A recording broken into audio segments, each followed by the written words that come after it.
into this later. These are both versions of the tool that I just wrote, or have been working on, which is PcketRquet. Call it a network oralizer, because it takes the benefits of using a mic instead. It takes the digital representation of packets and converts them into audio. We'll get into that in a little bit. So yeah, I'm going to be discussing that. More importantly, I'm going to be discussing an idea, a concept of altering the way that we interface with technology, with our jobs, maybe incorporating a little bit more fun. Do the standard intro. My name is Killian Ditch. I have a very boring Twitter feed at Killian Ditch. I've got an issue with social media. Paranoia is real, but I'm trying to get out with it. This tool is currently up on GitHub. I have some slides up there as well, which are kind of a README. It's pre-alpha software. There are going to be bugs in it. There are bugs in it. I know of many bugs in it. You're going to see me background jobs instead of kill it because I did something that does not let me use Control-C to kill it. I don't know what happened. I need to figure that out. I am currently a penetration tester for Coalfire, not the pizza company. Prior to that, I did about 8 works in most fields in IT, going up from help desk, doing sysadmin work, doing some development on the side, various different languages. I did software support. The fix it now or it's your fault is, I'm familiar with that background. I moved into an offensive security role relatively recently, so I still feel kind of noobish, but every day that I'm not on call is a better day. Do a quick agenda. Go over the reasoning and the kind of the rationale behind why I developed this idea and this particular tool. Discuss the current solutions in the form of TCP Dump and Wireshark, where I may do a little bit as seen on TV style fumblings, just because in order to present an alternative, I have to come up with some drawbacks. Otherwise, what's the point?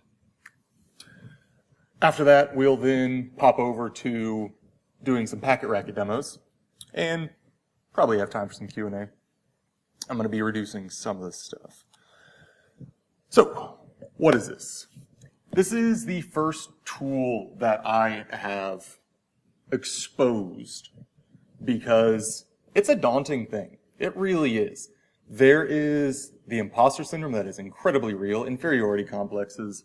All of those dog a lot of people, myself included.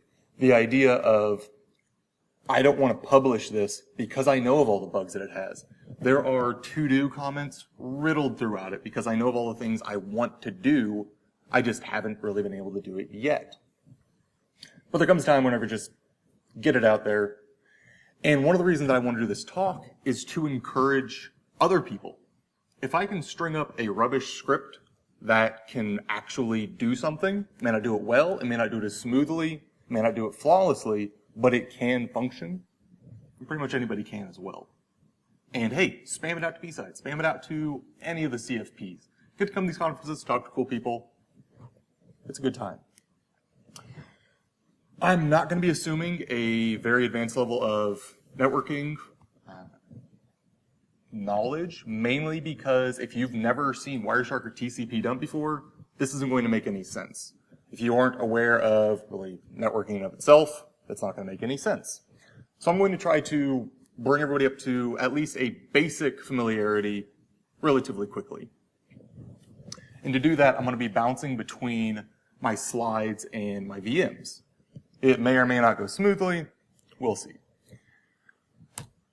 So as for the why bother creating this tool? Except for the fact it is a cool idea. Because of scenes like this.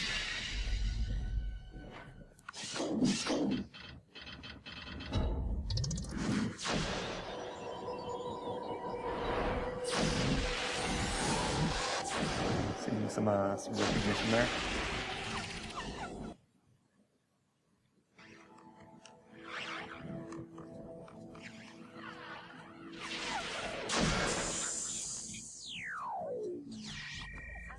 So the primary why is pretty easy to understand. My youth and idea of tech was shaped by scenes like that, which is, all the flying through, which is from the movie Hackers. You got the hacking the Gibson scene, the spirals of hex decoding while they're, going through a printout of the worm that's going to destroy the oil tankers. It really kind of imbued me with a sense of this could be thrilling, this could be really exciting. And then I get into it, and it is. Do not get me wrong. I've had no more fun pen testing, nowhere else have I had as much fun as I have pen testing. It is fantastic. But it still feels like I'm playing a text-based adventure game. Walk to rock, look at rock, pick up rock. You've been eaten by a grue. I'm looking for, my next level of graphics. Right now, it's more like my next level of introducing sound. And I'm assuming that somebody's going to come up with a VR game for this, for like the Vive, Oculus Rift. That's going to be a blast. So, the other idea is I thought it was cool. I was working, I wanted to keep an idea of what was going on in the network. I was like, what would be a neat way of doing this? Well, how about if I can create my own soundtrack? That may work well. I'm going to cover some other reasons coming up, but this basically lies it all. And quite frankly, if you come up with a cool idea or an idea that you think is cool, everyone else doesn't, who cares? You're the one who you're making it for. Now, given that it's a cool idea doesn't fly with CFP proposals, I had to come up with some, real potential rationale, such as providing an alternative means of network analysis. It's not really ever going to be real-time compatible. You'll be able to see why, and we'll go into that. But as an alternative to poring over Wireshark and TCP Dump, letting you spin around in your chair, give your eyes a break, and start listening to the network, or run a PCAP file through it. And you can still be continuing to make progress on your day's workload without having the eye strain. Gives a little bit of extra. Almost everything around us has a sound. If you work in an office environment, you're familiar with the hum of everybody's computers, the inevitable coughs and sniffles, but the murmur. It creates a live environment. I work from home where I don't necessarily have that. And so this allows me to kind of bring that into play via sound. I create my own soundtrack of my office. I have hopes that it will expand Peel information security. Constantly hear about the job or employee shortage to fill the overall amount of jobs. And I came from a humanities background. In another life, I taught English. The barrier of entry into tech can be somewhat daunting when someone just looks at all the man pages, looks at a terminal and says, I don't want to do that. That's just a lot of reading of what looks to be pretty boring. If by incorporating a little bit more fun, something that maybe they can associate to what they already know, we may be able to appeal to a larger audience to bring them into InfoSec. And finally, the possibility of creating an accessibility tool. Someone who has visual impairments. If I take these glasses off, I could not tell if you guys had glasses, if you had mustaches, if you had beards. I wouldn't be able to tell a single thing about your face. I would be able to make out the fact that there are blurs among the red, but it's bad. So therefore, I kind of empathize with the idea that if I can stop relying on my eyes to do my entire job for me, I'd be down with that. So, standard solutions that we have are, of course, TCP Dump. This is a quick output where it's a pretty standard Linux tool. It is on most distros. You can create packet captures. It's got a lot of different options to format output. But one of the drawbacks, incredible drawbacks, is if you're viewing packets, you can't write them out. And if you're writing them, you can't view them. I mean, yes, you can do some Linux shenanigans, such as using T and pipes, but natively, if you're writing, you can't see what you're writing. And therefore, if you're viewing it and you put the wrong format option, you're SOL in regards to getting to see any more details. That being said, as a remote packet capture device, it is fantastic. Wireshark's pretty awesome. Wireshark is fairly intuitive graphical user interface, even if you're not familiar with the networking ideals.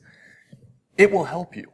It breaks out the networking stack into the various portions. From this, you can see that you've got the frames, Ethernet, IP, then UDP, and then even the DNS layer as well. If you're just starting getting into networking, start digging into this. It's a fantastic tool. The drawback, however, is you have to have another window open. You have to have another window open for this one, and for this one you have to have a console open.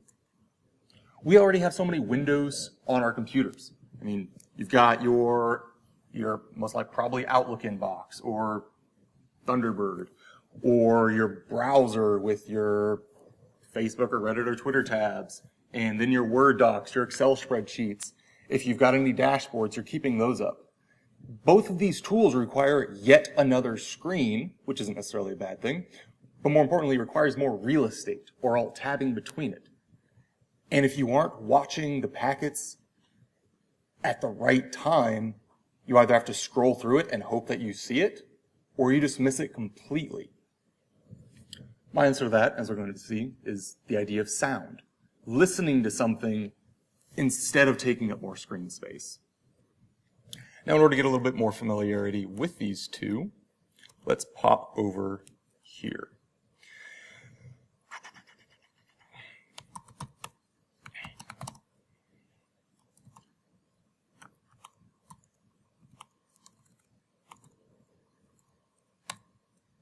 You guys get that? Super not very user-friendly in that one. It just dumps it out depending on what your text background is. and may stand out more or less, give you more or less eye strain. And one of the nice things, of course, about TCP Dump is that you can increase verbosity, you can add more numbers, you can dump out everything. Ooh, which, by the way, pretty cool. Nmap kind of advertises what you're doing when you're doing it. This is an FYI. But it's massive. Each one of these corresponds to like a packet. So a bundle of data on the wire. Scrolls by really quickly. It's hard to parse what's going on. Now let's open up that same one in Wireshark.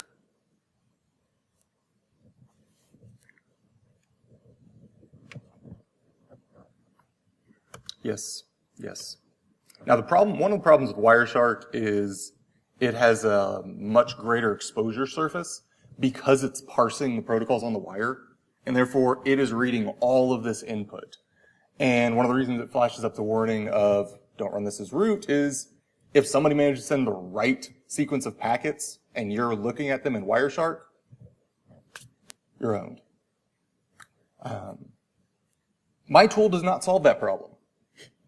You have to run it as root in order to do it. It is most likely riddled with vulnerabilities. There's one thing that I'm considering doing with it where in order to play the sound, I pass in the port that is in the packet and just plays that sound file, which means that I will likely be opening up myself for command injection. But that may be fun.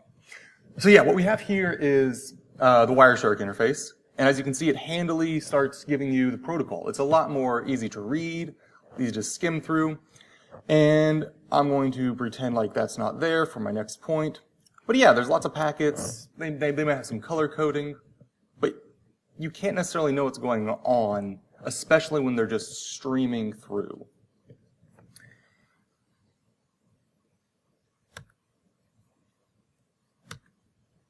Like I said, just kind of a basic level overview. I really, really encourage you to toy around with both of these. Wireshark at first just because it's really beginner friendly. It's also available for Windows and Linux, and it usually comes with T#, which is kind of a Windows version of TCP Dump. So here comes my toy. It really is a toy. I try to call it a tool, but it's a toy. It comes into play. It plays particular tones associated with ports. And what I mean by that is that I have about 600-line file that is a Python module of if-else statements. If, elif, and else. Which is not pretty. It's not elegant. There's going to be a better way to do it, but for now, this starts getting it functioning, and it is a mapping out. The name comes from the idea that it is acting as a tennis racket between the digital realm and the audio realm. It is bouncing it from the wire or wireless into the audio frequency and the sound, so that way you can hear it instead.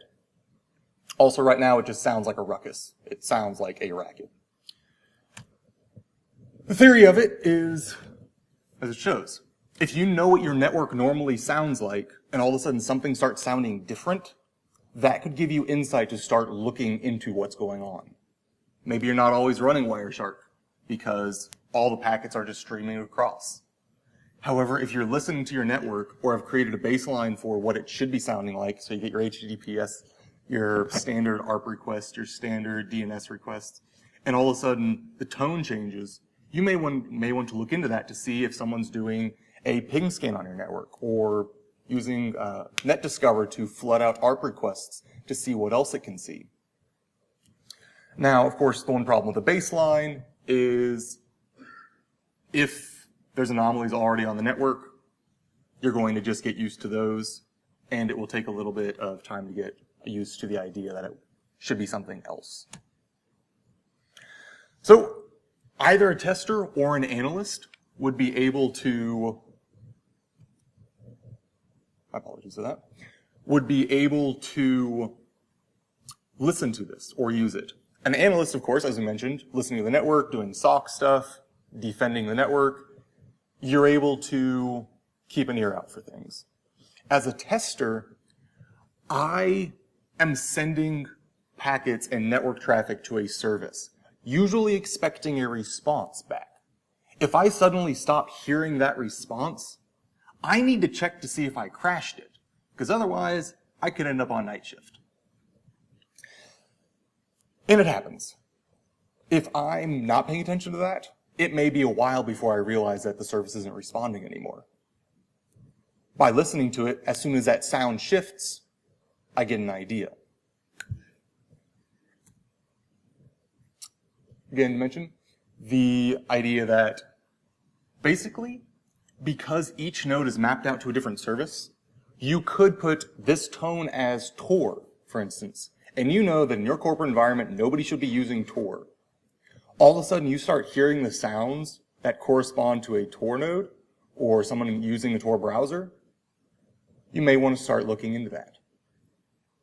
And if someone was previously unable to perform a job in information security because they had to rely on their eyesight and it was non-existent or very poor, they may very well be empowered to be able to do this kind of work and start, again, filling that shortage.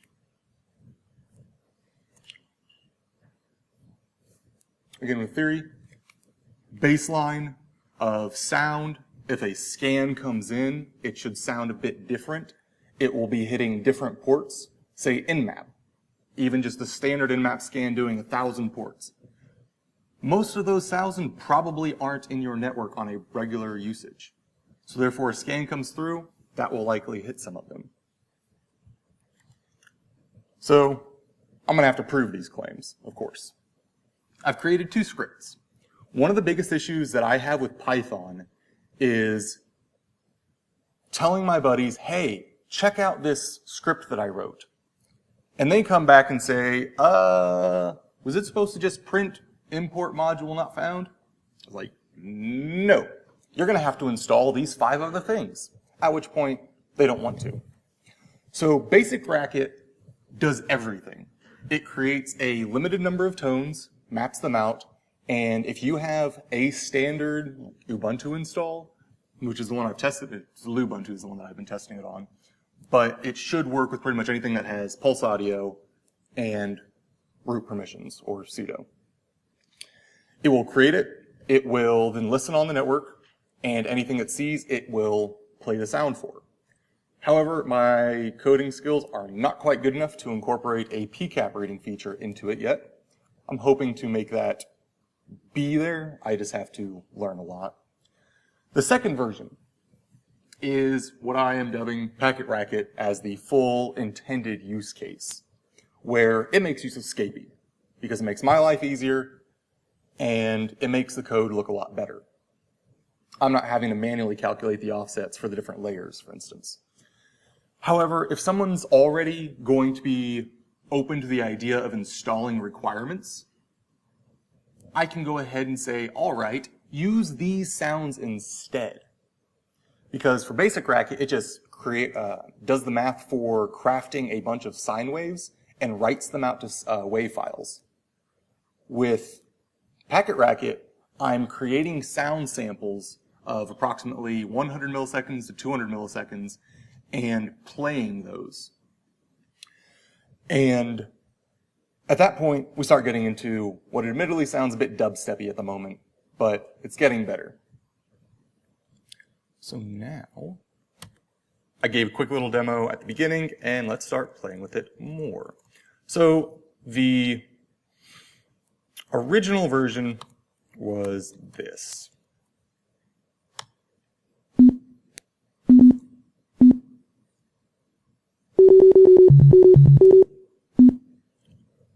And you start seeing, and this is just kind of passive traffic, which is one of the neat things is this computer is not connected to a network. And this kind of traffic is just being generated.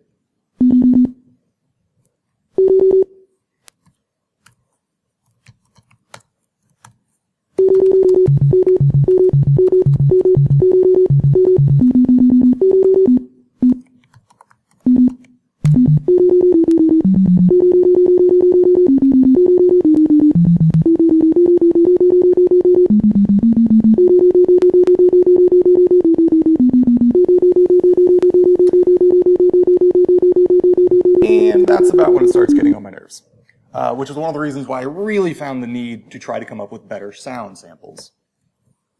I'm not saying this is much better, but I am saying that it is at least a fair bit of an improvement. So you remember that PCAP file that we looked at in TCP Dump and in Wireshark? I'm going to pretend like you couldn't see anything out of the ordinary in either of those, because otherwise my point is flawed. But, stop.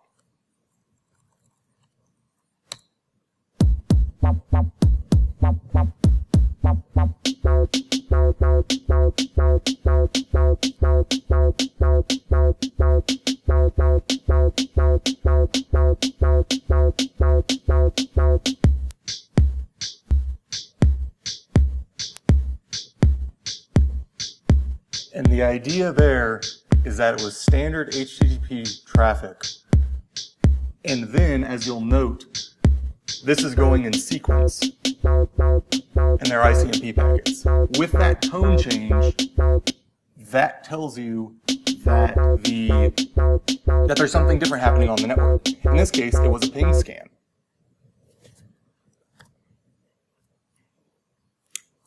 One of the other things that I did. And one of the neat things is it basically turns PCAP files into records, into music records, because this is the instrument through which you can play your saved network traffic. This is an FTP sequence.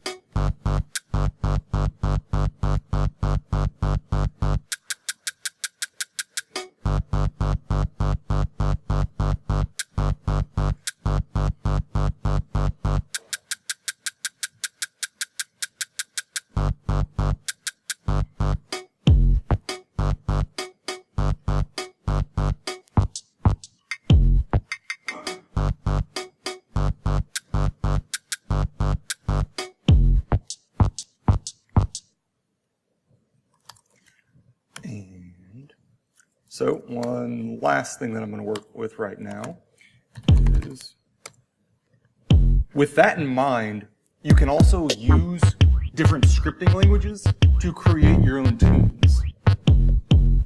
This is file 9.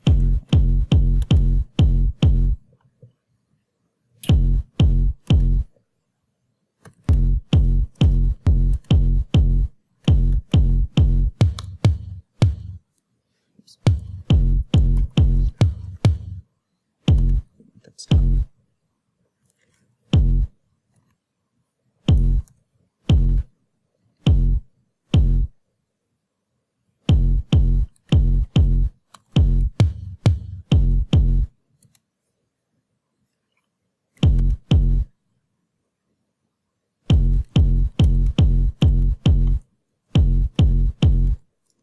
So this is a PowerShell command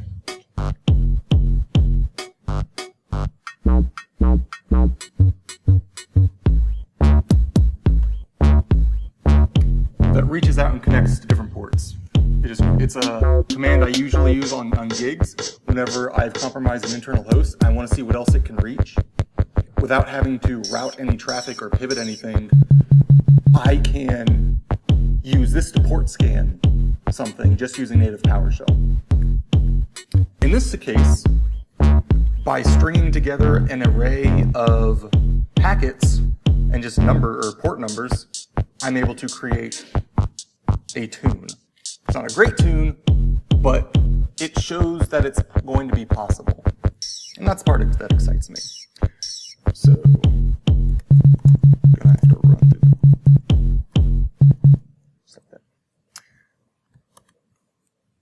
So, want to make sure that we get to lunch on time. So, known issues and future plans. I want to rewrite in Python 3. It's 2.7 right now because that's one of the things I was learning. Python 3 is a lot better. It's a lot more robust. People need to move to it. If you're starting a new project, I would definitely recommend Python 3. As I mentioned, I want to put the PCAP functionality in. That massive if-else module I put in based off the Etsy services file, and now I just need to map out the tunes.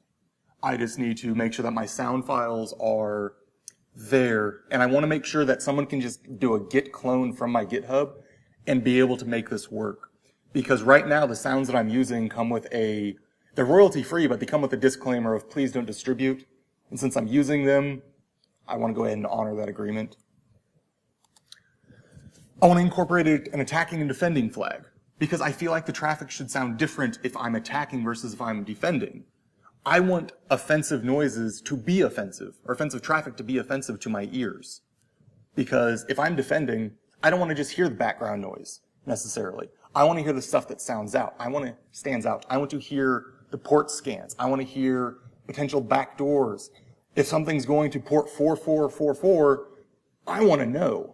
And so I want to have that be more jarring. Whereas an attacker, I don't want to annoy myself. I want to have more pleasant tunes.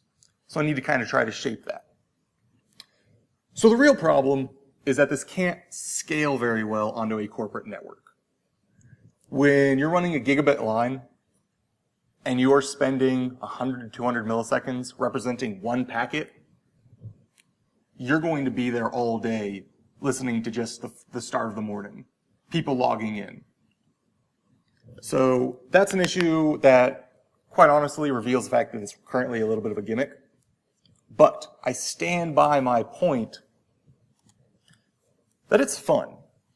It introduces a level of enjoyment and alternative kind of thinking and processing that I was previously lacking. And if I capture a PCAP file, which I usually do on most pen tests, just get in there about 5 to 10 minutes and just listen, I can then transfer that over, literally listen to it with PcketRquet, and start getting an idea for what I'm seeing on the network. Am I on a VLAN? I can start seeing the fact that there are all of the Cisco discovery protocols getting sent out. I can get an idea for what protocols are in place, how many clients are on that network. And It's not going to do away with Wireshark and TCP Dump. Those tools are incredibly robust. They serve their purpose remarkably well. But I have hopes that it will serve as a companion tool of give your eyes a break from poring over the packet captures and listen to them instead. Just listen around. And I have hopes that it will eventually turn into more music-worthy, sort of slightly jarring noise at the moment. Any questions, comments, or discussion? I'm guessing that, so since it's taking packet captures, there's a way, so if you're using TCP dump, that you can use TCP dump to like filter out, okay, here's a bunch of known stuff. So if you're not trying to necessarily scale huge, but scale a little bit more, you can filter out, here's some of the known stuff, so you can get more of the unknown that flows through TCP dump into this script, so you can hear, so you can have a baseline. So let's just say your network, you know you're going to communicate TCP, or there are certain things that you expect, you just filter those out of getting it into the script. Would that work? Does that work that way? Yes, that is a really, really good idea, which is in regards to creating packet captures with the filters in place, because both TCP Dump and Wireshark have the ability to restrict what traffic is received and what's written out. And I would actually recommend leaving the DHCP in because, in my opinion, it sounds kind of cool. But then that's what this entire thing is.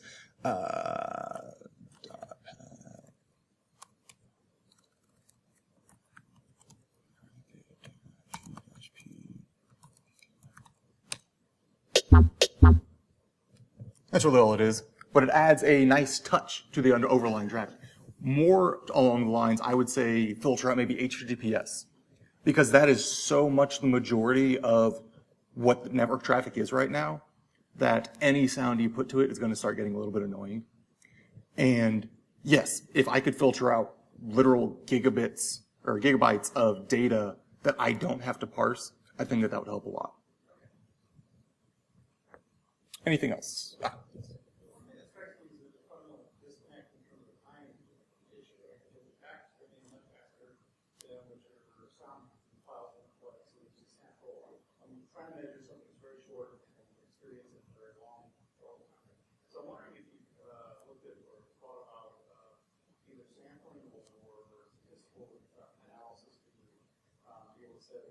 Sound represents statistical capture of the last, say, second or 5 seconds or something, and doing that sort of translation to help deal with this timeline. Yeah, so the proposal there is using statistical analysis or sampling to represent one tone being X many of packets. And yes, that is someplace that I would really like for it to go. Either maybe those 100 milliseconds represents 100 HTTP packets and reducing the amount that I'm actually doing per. I am running against, for some of this, I'm running up against my own limitations. And it's one of the things that I really like this project because it's forcing me to find those. Like, I created a Python module for the first time for this project. I had never done that before. I would always just, the script can get longer. It's just a text file. But it looks hideous. It really, really does. And it was this blob of disconcerting if-else in the meat of my script. And if I was trying to debug anything else, I had to scroll up and down through the entirety of it. And so one of the things that I really like about getting suggestions like that, and thank you for, is they are proposals for me to like conduct my own education and research into learning the language better to figure out ways of doing that.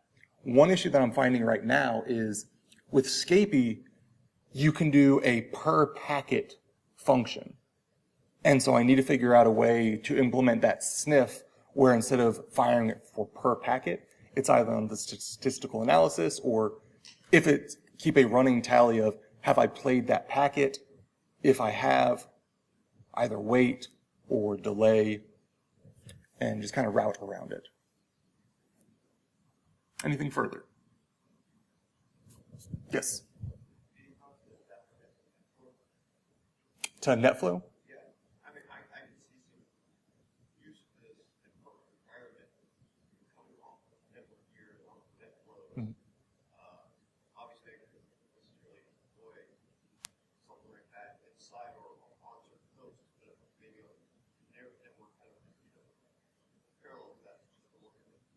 Yeah, it should be viable. There are a couple different ways of either using, like, if you can get TCP replay to work on a host with enough resources to make it work, that sort of idea could then play it back through. One of the issues right now is it plays on the host that it's receiving the packets for unless you're feeding it a PCAP. So, if a router can make noise, I mean, I suppose you could try to make the fan hum more or so louder. But no, it's one of the things that I would really like to go with, or directions I would like to go with, is potentially keeping session states and getting an idea of client to server flags. So this IP address should be talking to this one because it's a client and a server, whereas this workstation is talking to this workstation. Why is that happening? Why did this workstation just create SMB connections across the entire network? Well, looks like somebody was using a password spreading attack and tried to log in throughout that. Thank you. Anything else? Awesome. Thanks for showing up. Really appreciate the opportunity to present this. And like I said, it is up on GitHub. It's kind of poor right now, admittedly, but it does function. And there's a Humble bundle that just came out with a music sample bundle that I plan, that's royalty-free, completely distributable. So I'm planning on taking that, running through my samples, and having it so it's purely like Git clonable and being able to play. So thanks, guys.